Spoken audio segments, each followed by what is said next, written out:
Han Te walked through the crowded streets of Vorten Prime, with his hands in his pockets and his eyes on the ground. The alien station buzzed with activity all around him. Merchants shouted in a dozen different languages. Strange creatures from worlds he'd never heard of pushed past him without apology. Above his head, holographic signs advertised everything from weapons to pleasure services. He hated this place. The Krill Empire controlled Vorten Prime, and the Krill were the worst kind of aliens. They conquered worlds, enslaved populations, and called it civilization. But they paid well for smuggled goods, and Han needed the money. His ship needed repairs. His crew needed food. Morals were expensive in space. Han had 3 hours before his contact arrived with the cargo. He considered finding a bar, but the alcohol on Vorten Prime tasted like engine fuel.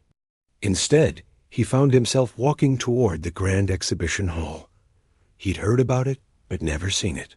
Local humans whispered about the place with disgust in their voices. The building rose above the surrounding structures like a crystal monument. Its walls were transparent, showing glimpses of the displays inside. Han paid the entrance fee with a credit chip and stepped through the doors. The interior took his breath away, but not in a good way. The hall stretched before him like a massive museum. But instead of art or artifacts, the displays held living creatures. Each one sat in a glass enclosure, trapped behind barriers that hummed with energy fields. Han walked slowly down the main corridor. To his left, a creature with 6 arms and blue skin sat motionless in a cage decorated like a jungle. The placard read, "Hexapod from Sarthan 7, age 45, property of Collector Thane." To his right, something that looked like a floating jellyfish drifted in a water-filled tank. Deep burn from Oshira, age unknown, property of Admiral Kresh. His stomach turned. These weren't animals. They were sentient beings, sapient species with thoughts and feelings. And they were being displayed like pets in a zoo. He should leave. He should walk out right now and forget what he'd seen. But his feet kept moving forward, drawn by morbid curiosity and growing anger. Then he saw her. The cage sat in the center of the hall, larger and more ornate than the others. Gold bars formed an elegant prison around a small space furnished with silk cushions and strange crystalline decorations. Inside, a young female sat with her knees drawn to her chest. She was humanoid, which surprised him. Her skin was pale, almost luminescent. Her hair fell in waves of silver white down her back. But her eyes caught his attention most of all. They were silver, completely silver, with no visible pupil or iris. And they were looking directly at him. Han stopped in front of the cage and read the placard. Ilari female, age approximately 23 in human years. Name, Yuna, last known survivor of species. Property of Magistrate Vorn. The Ilari were a telepathic race from the Outer Rim. Their homeworld was destroyed in the Unity Wars. This specimen was recovered as a juvenile and has been in private collections for 12 years. Extreme rarity. Not for sale. His blood ran cold. The Ilari were supposed to be extinct. The Krill had wiped them out years ago, claiming they were too dangerous to exist. Telepaths, they said, couldn't be trusted. But everyone knew the real reason. The Ilari had refused to surrender. Han stared at Yuna. She stared back. Unlike the other creatures in the hall who seemed broken or drugged, she looked fully aware. Angry, desperate, trapped but not defeated. Then something impossible happened. A voice spoke in his mind. "Please." Han jerked back, looking around. No one stood near him. The other visitors wandered through the hall, taking pictures and pointing at the displays. But the voice had been clear, a whisper inside his skull. "Please, help me." He looked at Yuna again. She hadn't moved, but her silver eyes burned with intensity. Her lips didn't move, but the voice came again. I know you can hear me. Please, I will die here. Han's heart pounded. Telepathy. She was actually telepathic. And somehow she'd broken through whatever suppressors the krill used to keep her powers contained. He glanced at the guards stationed around the hall. If they knew she could still use her abilities, they'd drug her unconscious or worse. He moved closer to the glass, pretending to read the placard again. Under his breath, barely a whisper, he said, I can hear you. Relief flooded through the telepathic connection, so strong it made him dizzy. Thank you. Thank you for stopping. Thank you for listening. I can't help you, Han said quietly. Do you know what you're asking? That's Magistrate Vorn's property.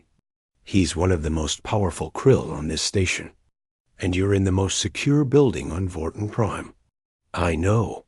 Her voice in his mind sounded tired, so tired. I know it's impossible. But I'm asking anyway. I've asked everyone who stops here. You're the first to hear me. The first to answer. Han closed his eyes. This was stupid. This was suicidal. This was absolutely not his problem. What will he do to you? He asked. Yuna's mental voice became hollow. In 3 days, I'll be transported to a krill research facility. They want to breed more Ilari. They think they can control the next generation, raise them as weapons. I would rather die than become a brood mare for the people who murdered my family. Han opened his eyes and looked at her again. Really looked at her. She was so young. 12 years in cages, 12 years being displayed like an exotic pet, passed from collector to collector. She'd been a child when they took her. She barely remembered freedom. I'm a smuggler, he said. Not a hero. Not a soldier. I move cargo, and I don't ask questions. That's how I survive out here. I understand. Yuna's voice held no blame. I'm sorry for bothering you. Please forget me. Live your life. I hope it's a good one. Han started to walk away. He made it 5 steps. 10 steps. He reached the door of the exhibition hall and put his hand on it. Then he stopped. He thought about Earth. He thought about what humanity had endured when the aliens first arrived. He thought about being helpless, about watching your people suffer while the powerful did nothing. He thought about the moment someone finally said enough and started fighting back. Han turned around. He walked back to Yuna's cage. She watched him approach with surprise in her silver eyes. I'll come back tonight, he said quietly. Don't react. Don't show anything. But be ready. I'm going to get you out of here. The joy and terror that flooded through their connection almost knocked him down. Yuna's expression didn't change, but he felt her gratitude, her hope, her fear. Han left the exhibition hall and stepped back into the crowded streets. His hands were shaking. His mind raced with everything that could go wrong. He was absolutely going to regret this, but he was going to do it anyway. Han sat in his rented room above a cantina, staring at the ceiling. The sound of music and laughter drifted up through the floor, but he barely heard it. Every time he closed his eyes, he saw Yuna's face. Every time he tried to sleep, her voice whispered in his mind, Please, I will die here. He rolled out of bed and splashed water on his face. The chrono on the wall said it was past midnight. His contact would arrive in the morning with the cargo. He should be resting, preparing for the deal.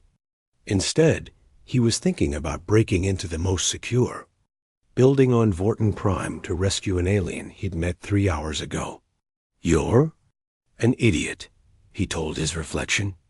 Reflection didn't argue. His communicator buzzed. Han grabbed it, expecting his crew. Instead, images flooded his mind. Not words this time, but memories. Yuna's memories. He saw a beautiful world with 2 suns and crystal cities. He saw people with silver eyes and warm smiles. He saw a child running through gardens that glowed with bioluminescent flowers. Then fire, ships descending from the sky, buildings collapsing, screams that went on forever. He saw that child hiding in the ruins while Krill soldiers hunted survivors. He saw her being dragged from her hiding place, thrown into a cage with others. He saw them all crying, calling for parents who were dead. Then the cage doors opened one by one. Other Elari were taken away. The child waited, terrified, until only she remained. The memories shifted. Years passing in cages. Different owners. Different prisons. Some treated her like a curiosity. Others treated her worse. Always the drugs to suppress her powers. Always the glass walls. Always being stared at by creatures who saw her as property. 12 years. 12 years of this. Han gasped as the connection broke. His hands gripped the edge of the sink, knuckles white. Yuna's voice whispered apologetically in his mind. "I'm sorry. I didn't mean to overwhelm you. But you needed to understand.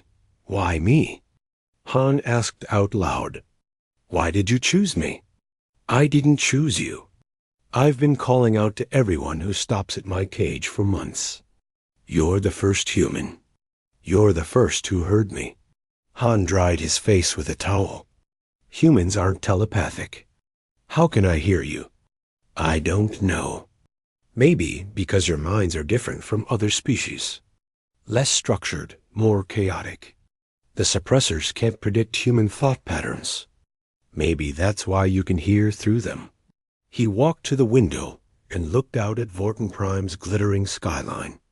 Somewhere in one of those buildings, Magistrate Vorn was sleeping peacefully, the most powerful Krill on the station, surrounded by guards and security systems. "Tell me about the security," Han said. Hope flickered through their connection. "You're really going to try?" "I'm really going to die trying. Might as well know what's killing me." Yuna's voice became focused. "The exhibition hall has 30 guards during the day, 20 at night. They rotate every 4 hours. The main entrance has biometric scanners keyed to Krill DNA. The emergency exits are sealed unless there's a fire alarm."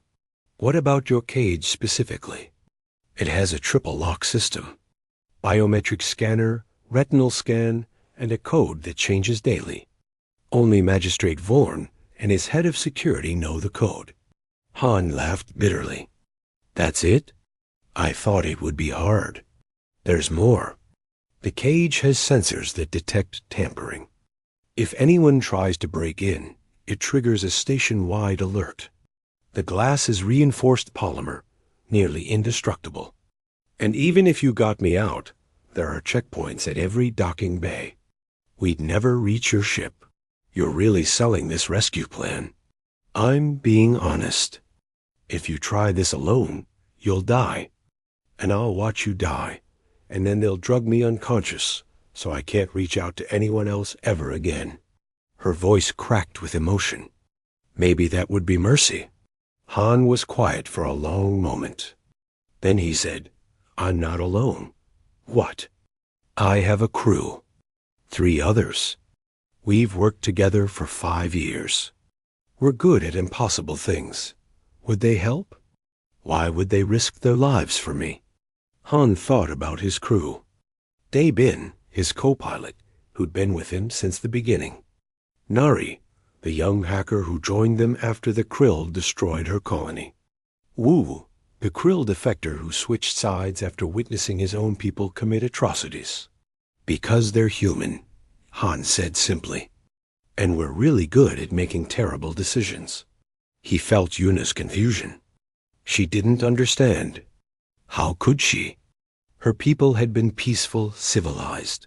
They'd surrendered when the Krill came, hoping for mercy. They'd gotten genocide instead. "Let me explain something about humans," Han said. "We're not the strongest species in the galaxy. We're not the smartest. We don't have telepathy or natural weapons or ships that can cross dimensions. What we have is this really stupid tendency to look at impossible situations and say, "Watch this.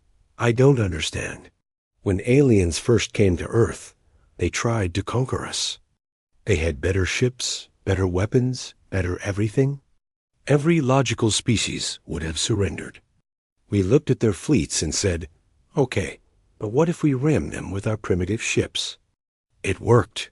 Barely. We lost billions. But we won. Han turned from the window. That's what humans do. We see someone suffering, and we can't walk away. Even when we should. Even when it's smarter to mind our own business. Something in our DNA just refuses to leave people in cages. Even aliens? I'm not human. Doesn't matter. You're a person in trouble. That's enough. Yuna was silent for a moment. Then she said, "I've been so angry at the galaxy.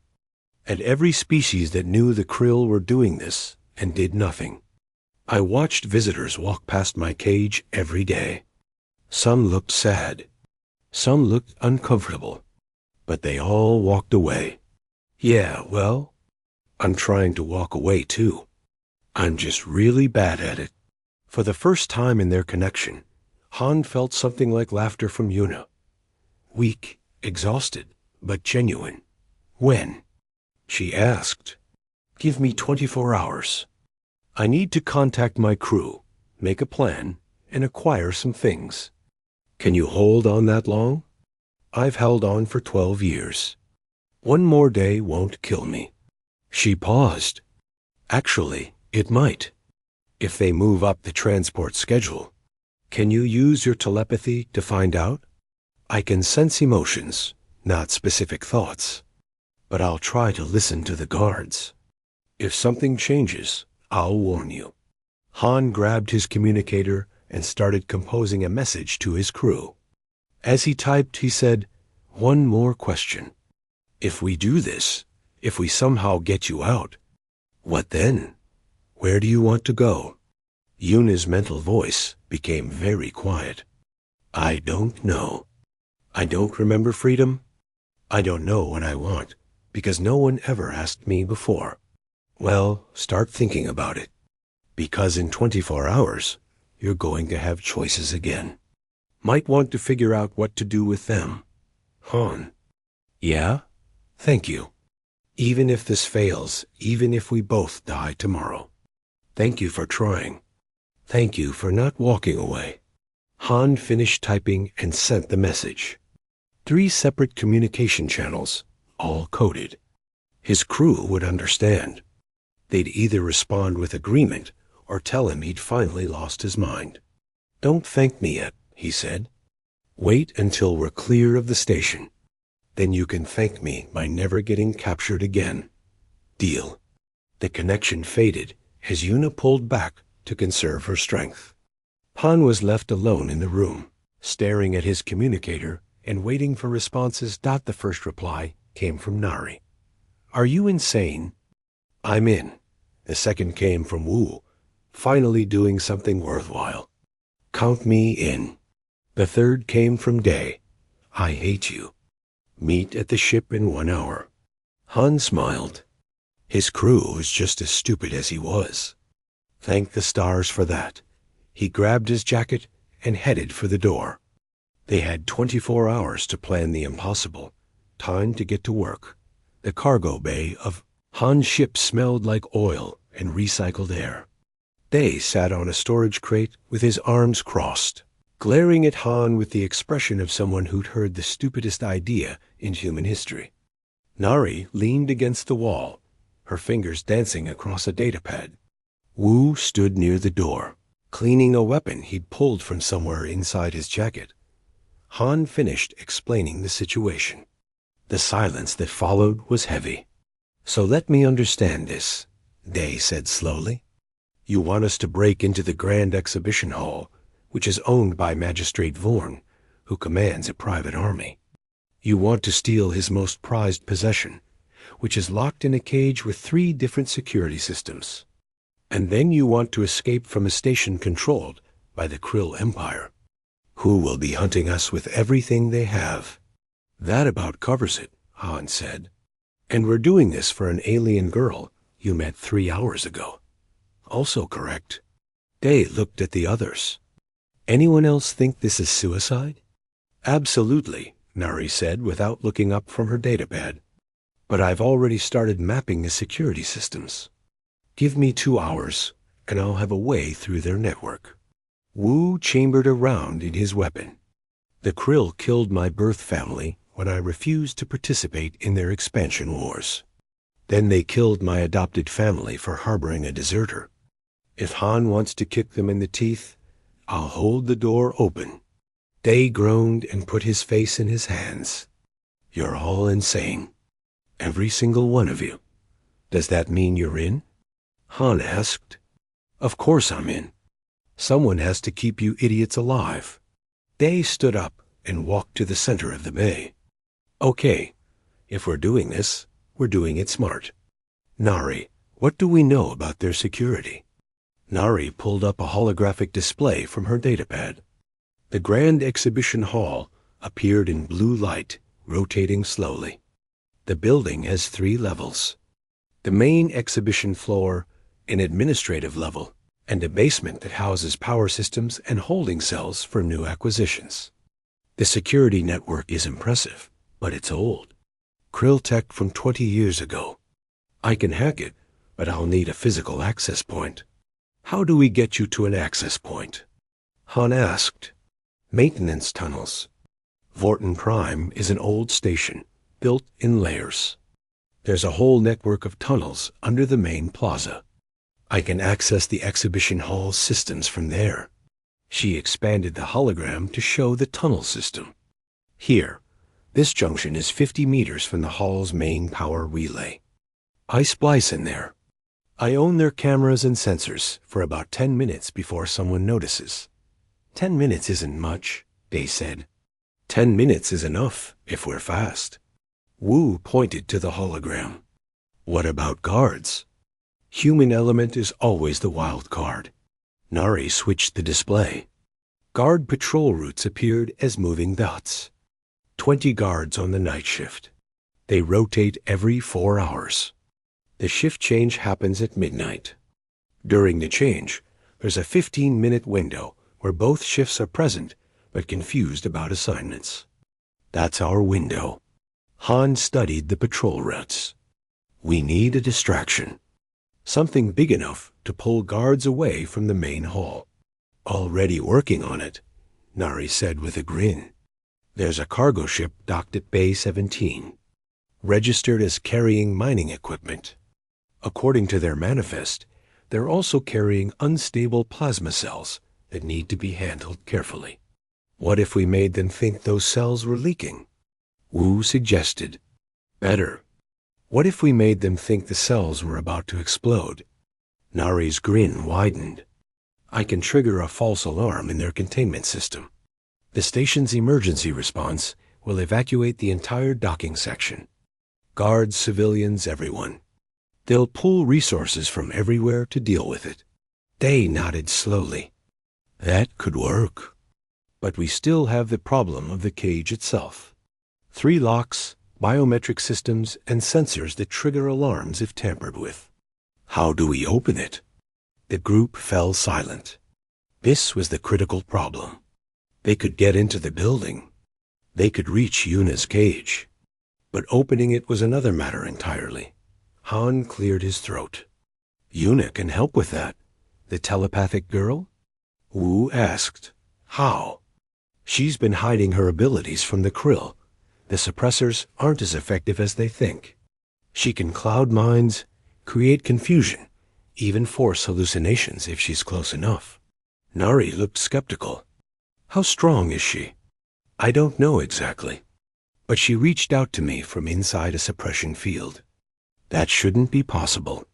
Useful, but it doesn't solve the lock problem, Day said. We need Krill DNA and a retinal scan from someone authorized to open. The cage. That means capturing one of Vorn's personal guards. Wu checked his weapon. I can handle that. During the chaos, I grab one of his guards, bring them to the cage, force them to open it.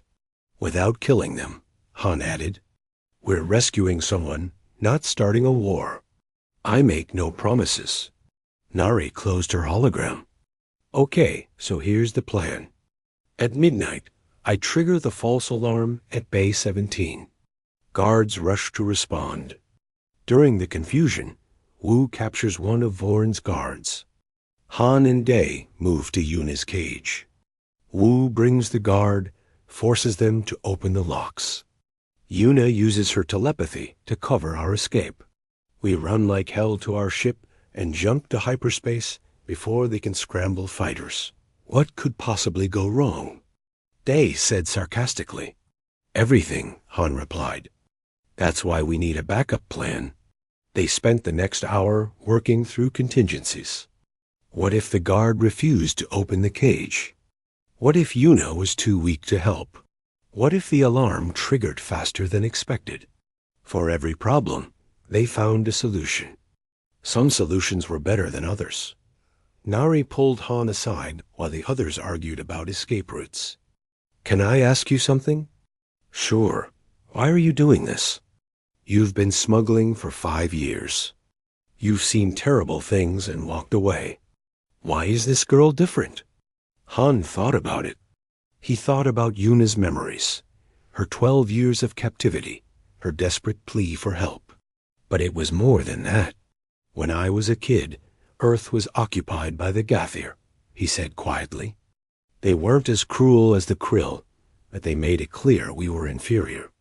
Second-class citizens on our own planet. I remember watching my father beg a Gathir official for work papers. I remember the look on his face when they laughed at him. I didn't know that. Most people don't. Earth got its independence before you were born. But I remember what it felt like to be helpless. To watch someone you love be humiliated and know you can't do anything about it. He looked at Nari. Yuna is in a cage. Everyone walks past her every day. They see her suffering, and they do nothing. I can't be one of those people. I won't be. Nari smiled. You know, for a cynical smuggler, you're pretty idealistic. Don't tell anyone. It's bad for business. They returned to the group. Day had mapped out 3 different escape routes, each more dangerous than the last. Wu had assembled enough weapons to fight a small army, which they might actually need to do. One more thing, Han said. We need equipment. Bypass tools, communication jammers, and something to cut through polymer glass if the locks fail. I know a guy, Wu said. Black market dealer 2 districts over. He owes me a favor. Good. Get what we need. Day, prep the ship for a hot departure. Full fuel, weapons charged, jump coordinates calculated for somewhere the Krill won't follow. Where doesn't the Krill Empire reach? Day asked. Anywhere worth going. Han pulled out his communicator. I need to contact Yuna. Let her know the plan. The crew dispersed to handle their assignments. Han stood alone in the cargo bay, reaching out mentally to Yuna. Her presence flickered at the edge of his consciousness. We have a plan, he told her. Tell me. He explained everything. The distraction, the captured guard, the timing. Yuna listened without interrupting. It's dangerous, she said when he finished. Very. Your crew could die. They know. You could die. Probably will. Then why? Han smiled. Because you asked nicely. He felt her confusion, then understanding, then something that might have been affection or gratitude. It was hard to tell through the telepathic connection. Be ready at midnight, he said. And Yuna? When we get you out, stay close. Things are going to get loud. I've been quiet for 12 years. I think I can manage loud. The connection faded. Han checked his chrono. 8 hours until midnight. 8 hours to prepare for the most dangerous thing he'd ever attempted. He went to help Day prep the ship. Time to see if humans really were as crazy as everyone said, The chrono showed 3 minutes to midnight. Han crouched in the maintenance tunnel beneath Vorton Prime's main plaza, wearing the gray jumpsuit of a station technician. Beside him, Day adjusted his fake identification badge for the 3rd time. Above them, through layers of metal and stone, the grand exhibition hall waited. Han's communicator buzzed softly. Nari's voice came through, barely a whisper. In position. Systems access in 30 seconds. Copy that, Han replied. He touched his earpiece. Wu? Status? Ready. Target identified. One of Vorn's personal guards, standing near the service entrance like clockwork. Wu's voice was calm, professional. On your signal. Everything depended on timing. One mistake and the whole operation fell apart. 15 seconds, Nari said. Han heard rapid typing through the communicator. 10 seconds. 5. Got it. I'm in their system. Starting the distraction now. Somewhere in the docking section, alarms began to wail. Han couldn't hear them from the tunnel, but he imagined the chaos. Red lights flashing, automated warnings about plasma containment failure, station security rushing to evacuate the area. It's working, Nari said. Guards are responding. Movement throughout the station. Your path is clearing. Han and Day moved. They climbed a service ladder, pushed through a maintenance hatch, and emerged in an empty corridor. The exhibition hall was 2 doors away. They walked quickly, but didn't run. Running attracted attention. The first door had a simple lock. Day pulled a bypass tool from his pocket and connected it. The lock clicked open in seconds. They slipped through into a storage room filled with cleaning supplies and equipment. Second door is biometric, Day whispered. This is where it gets interesting. Han reached out mentally to Yuna. We're close. Are you ready? Her response came immediately. I'm ready. 3 guards just left the main hall.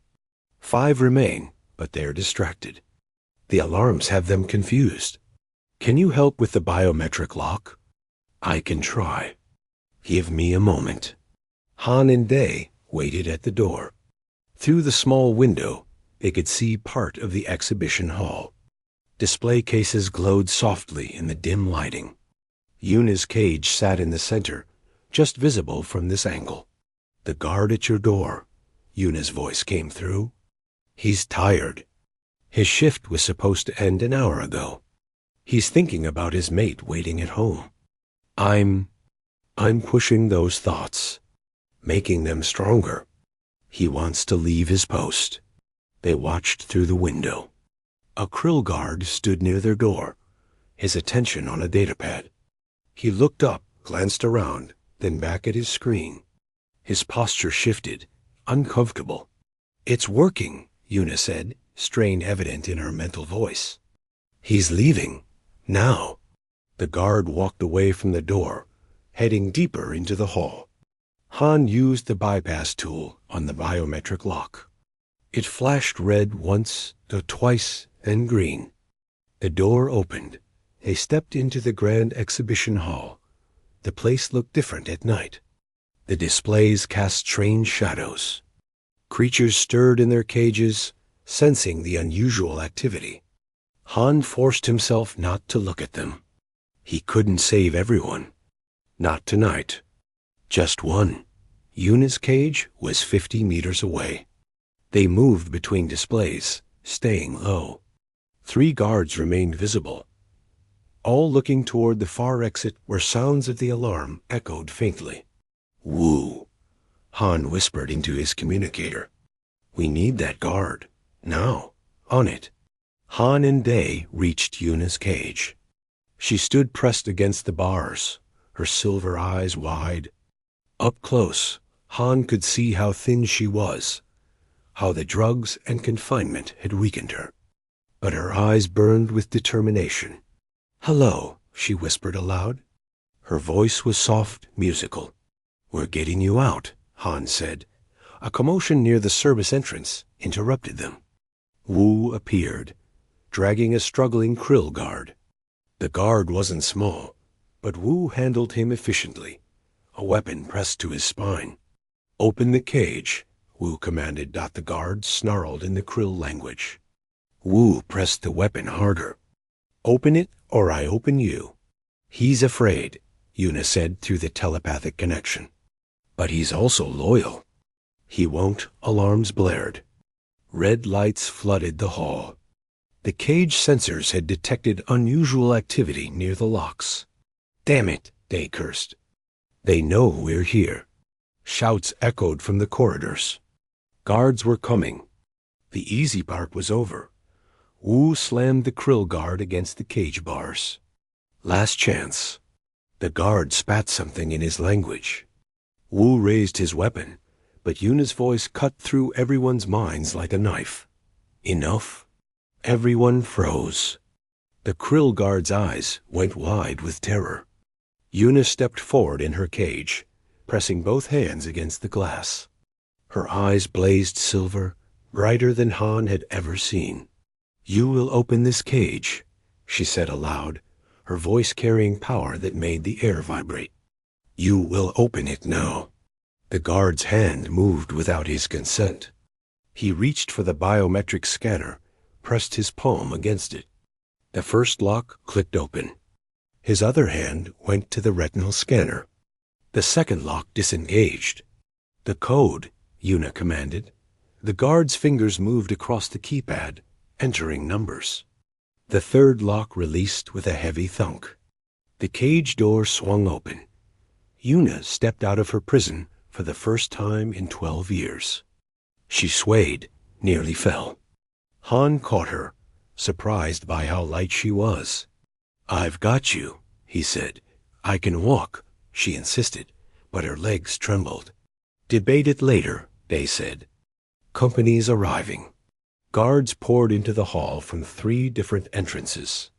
The krill guard, Wu, had captured started shouting warnings. Wu hit him once, knocking him unconscious.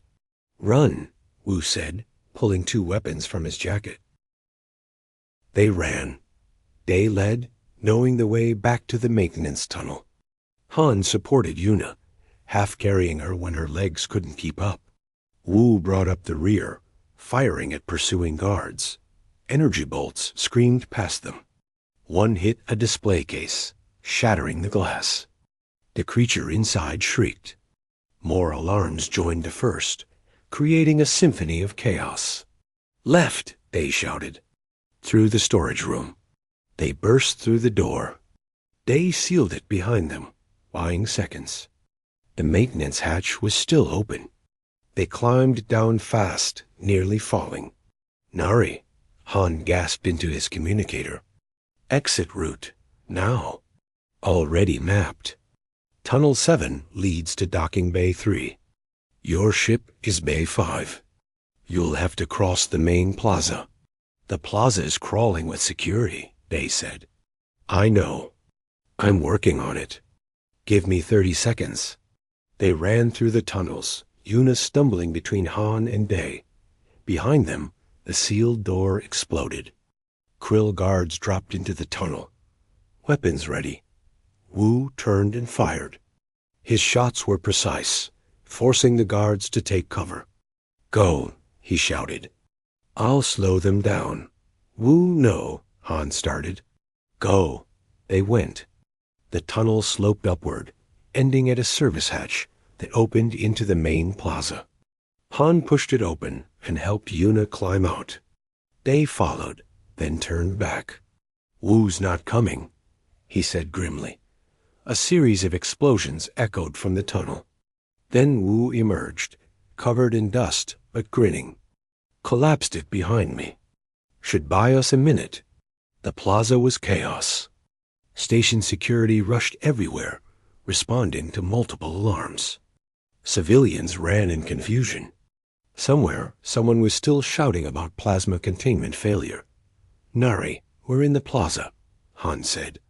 "I see you." "I've hacked the plaza's holographic systems. In 3 seconds, you're going to have cover. Run straight for Bay 5. The plaza's advertising holograms flickered and died.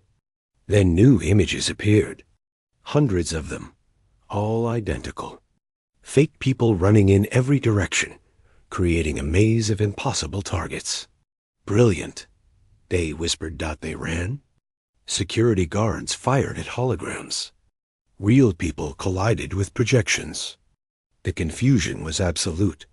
Bay 5 appeared ahead. Their ship waited, ramp already lowered. They sprinted up the ramp. Han carried Yuna the last few meters, her strength completely gone. "Everyone inside," they yelled. He ran for the cockpit. Strapping in. Launch in 30 seconds. Han laid Yuna on a crew bunk. She looked up at him with exhausted gratitude. "Thank you," she whispered aloud. "Save it for when we're clear." The ship's engines roared to life. Through the porthole, Han saw Krill soldiers rushing toward their bay. Energy bolts struck the hull. Alarms blared inside the ship. "Launching," they announced. The ship lifted, tilted, and shot forward. Vorten Prime fell away below them. The station's defense platforms activated, tracking their flight. Warning shots streaked past the hull. "Jump calculation complete," Nari said from the navigator station. "Coordinates locked. Jumping in 5. They're scrambling fighters," Wu reported from the weapons station. 3 interceptors launching. 4, they corrected. "Make that 6. 3. The universe twisted. Stars stretched into lines. The ship jumped to hyperspace, leaving Vorten Prime and its fighters far behind. Silence fell over the ship, broken only by the gentle hum of the hyperspace engines. Han leaned against the wall, his heart pounding. They'd done it. They'd actually done it. In the crew bunk, Yuna had fallen unconscious, her body finally allowing rest after years of vigilance. She was free. And every Krill in the sector would be hunting them. "Well," Wu said, checking his weapons. "That was fun." Day's voice came over the intercom. "Han, get up here. We need to talk about where we're going. Because we can't go anywhere we've been before." Han took one last look at Yuna's sleeping form, then headed for the cockpit. The hard part was just beginning. 3 weeks had passed since the rescue. The ship drifted in orbit around an asteroid field that didn't appear on any star charts. Han had bought the coordinates from a miner years ago, saving them for emergencies. This definitely qualified as an emergency.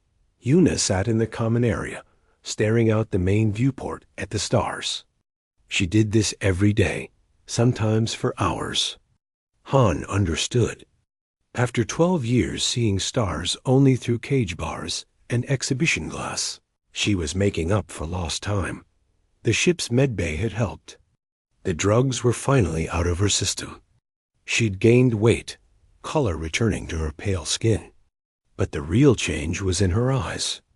They still held sadness, but now there was something else. Hope, maybe. Or at least possibility. "How are you feeling?" Han asked, sitting beside her. "Strange," she said. Her voice was stronger now, more confident. "Free feels strange. I keep expecting someone to tell me where to sit, what to do, when to sleep. But no one does. I can just exist. Gets easier, does it?" She turned to look at him. "You freed me from one cage, but now you're trapped too. Because of me. The Krill have placed bounties on all of you. You can't go back to any station you've ever visited. Your smuggling routes are gone. Your lives are destroyed." Han shrugged. "They were pretty destroyed already. We just changed the details. I'm serious. Day thinks we should sell me to someone else and disappear. Wu wants me to join some kind of resistance. Nari wants to search for more Ilari survivors. Everyone has plans for me. But no one asks what I want. What do you want?" Yuna was quiet for a long time. "I don't know," she finally admitted. "I spent 12 years as property. Before that, I was a child. I don't know who I am without someone else defining me. Then figure it out. You've got time. Do I? The krill won't stop hunting us. Magistrate Vorn is offering a reward so large that every bounty hunter in 3 sectors is searching. How long before they find us? Before Han could answer, the ship's proximity alarm blared. Day's voice came over the intercom. Contact. 3 ships dropping out of hyperspace. Unknown configuration. Everyone rushed to the cockpit. The view screen showed 3 mid-sized vessels, unmarked and heavily armed. Mercenaries or bounty hunters, definitely. How did they find us? Nari asked, fingers flying over her console. Doesn't matter, Wu said, already strapping into the weapons station. They found us? Now we deal with it. The communication system crackled. A voice spoke in heavily accented standard. Human vessel, this is Captain Reeve of the Broken Star. We know you have the Alari. Surrender her and we'll let you live. Resist and we'll take her from your wreckage. Han reached for the communication panel, but Yuna grabbed his arm. Her silver eyes blazed with sudden intensity. Don't, she said. I can feel them. There are others on those ships. Prisoners. Captives being transported to buyers. What? They're slavers. Not just hunting me. They have cages full of people. Her voice shook with emotion. Children. Families. Just like the krill took me. Wu looked at Han. Orders? Han stared at the 3 ships on the screen. They were outnumbered, outgunned, and running on fumes. The smart play was to run. Jump to hyperspace and hope they could shake pursuit. But when had they ever done the smart thing? Nari, can you hack their systems? Maybe, if I can get close enough. Wu, weapon status? We've got enough firepower for one good fight. Maybe. Day? His co-pilot sighed. You're going to do something stupid, aren't you? Probably. Day pulled up tactical displays. Their ships are faster, but older. We're more maneuverable. If we can disable their weapon systems before they disable ours, we might survive this. Han opened the communication channel. Captain Reeve, we decline your generous offer. If you want the Alari, come and take her. He cut the channel before Reeve could respond. Yuna, get to the medbay. Strap in and no. She stood, her hands clenched into fists. I won't hide while you fight for me. Not anymore. You're not trained for combat. I'm telepathic. Those crews are about to learn what that means. The slaver ships opened fire. Energy bolts streaked across space. They threw the ship into a spiral, dodging most of the incoming fire. Their shields flared with impacts they couldn't avoid. Returning fire, Wu announced. His shots were precise, targeting weapon systems and engines. One slaver ship's shields flickered. Yuna closed her eyes. Her hands pressed against the console. The captain of the lead ship. He's afraid. He owes money to the wrong people. That's why he's taking these risks. Use that, Han said. Yuna's presence expanded through the telepathic realm, reaching across space to touch the minds on those ships. Fear. She could work with Fear. Captain. Reeve suddenly saw his worst nightmare. The people he owed money to, standing on his bridge, demanding payment he couldn't give. He screamed, his ship lurching sideways as he jerked the controls. Lead ship is off course, Nari reported. What did you do? Showed him the truth he's been hiding from, Yuna said. Sweat beaded on her forehead. This level of telepathy drained her fast. 2 ships remained. They adjusted their attack pattern, coming at different angles. Smart. Harder to defend against. I'm close enough, Nari said. Attempting access to their systems now. The second ship's weapons suddenly went offline. Its engines sputtered. Got one, Nari said with satisfaction. But the third ship pressed hard, firing everything. Their shields were dropping fast. One more hit and they'd be exposed. Yuna reached out to that third ship. But these mines were different. Harder, crueler. The crew weren't desperate like Reeve. They enjoyed their work. She showed them the faces of their captives, made them see the families they'd torn apart, the children crying in cages. For one moment, she made them feel what their prisoners felt. Some of the crew hesitated. A few tried to open the prisoner holds. Chaos erupted on the slaver ship as crew members turned on each other. "They're breaking formation," they announced. "All 3 ships are retreating." Wu fired one last shot, clipping the lead ship's engine. "That's for the prisoners." The slaver ships jumped hyperspace, fleeing. Silence fell over the cockpit. Yuna collapsed. Han caught her before she hit the deck. Her skin was cold, her breathing shallow. "I'm okay," she whispered. "Just tired." "Using that much power." "Get her to medbay," Day ordered. Han carried Yuna to the medical station. As he laid her on the bed, she grabbed his hand. "Those prisoners on the ships," she said. "I felt their minds. There are hundreds, maybe thousands across the sector, all suffering like I suffered. We can't save them all." "Why not?" Her silver eyes met his. "You saved me. One impossible rescue. Why not more?" Han started to explain all the reasons why. They were hunted criminals now. They had limited resources. The Krill Empire would crush them eventually. It was impossible. But then he thought about what he'd told her weeks ago. About humans looking at impossible situations and saying, "Watch this." About refusing to walk past cages. "You're right," he said. "We can't save them all. But maybe we can save some." Yuna smiled, then fell asleep. The next morning, the crew gathered in the common area. Han stood at the head of the table, looking at his team. Day, who'd been with him since the beginning. Nari, brilliant and brave. Wu, seeking redemption for his people's crimes. And now Yuna, no longer a victim, but something more. "I'm going to be honest," Han said. "Things are bad. We're wanted by the Krill Empire. We have bounties on our heads. We can't use any of our old contacts or routes. By every measure, we're finished." "Great pep talk," they muttered. "But," Han continued, "we learned something during that fight. Yuna sensed prisoners on those slaver ships. And if she could sense them once, she can sense them again." Yuna nodded. "There are more of my people out there. Other Ilari still in cages.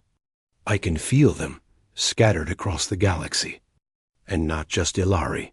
So many species, all trapped, all suffering." "You want to rescue them," Nari said. "It wasn't a question. I want to try. Even if we only save a few. Even if it's impossible."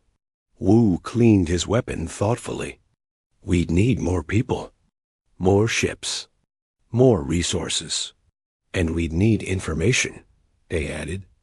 "Locations, security systems, buyer networks. We'd need a base of operations," Nari said. "Somewhere the Krill can't reach." Han let them talk, let them work through the problems.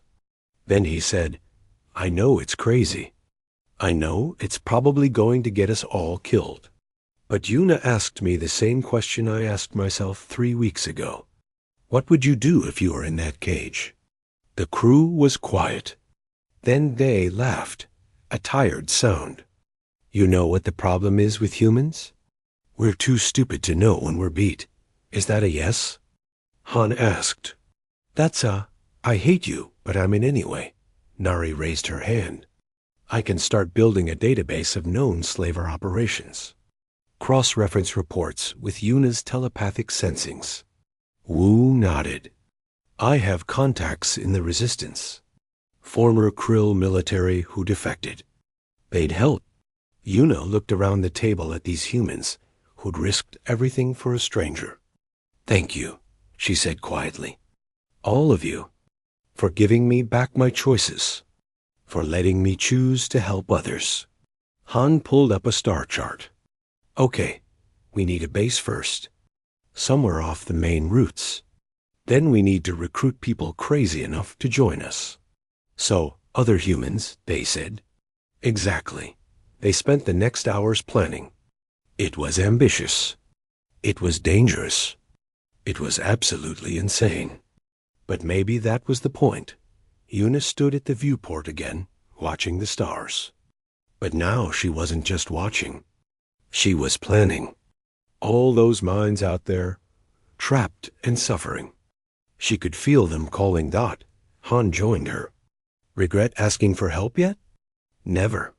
You showed me what humans are. You see someone in trouble, and you can't walk away. Even when you should. Even when it's smarter to mind your own business. Yeah, well, it's a character flaw. No.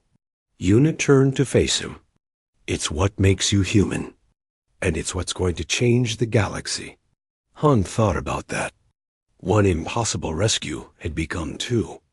Two could become three. Three could become dozens. Eventually, the Krill Empire would have to notice. Would have to respond. And when they did, they'd learn what every species that had threatened humanity learned eventually. Humans didn't back down. Humans didn't surrender. And humans absolutely refused to leave people in cages. It was stupid. It was reckless. It was probably going to get them all killed. But it was what they were going to do anyway, because that's what humans do.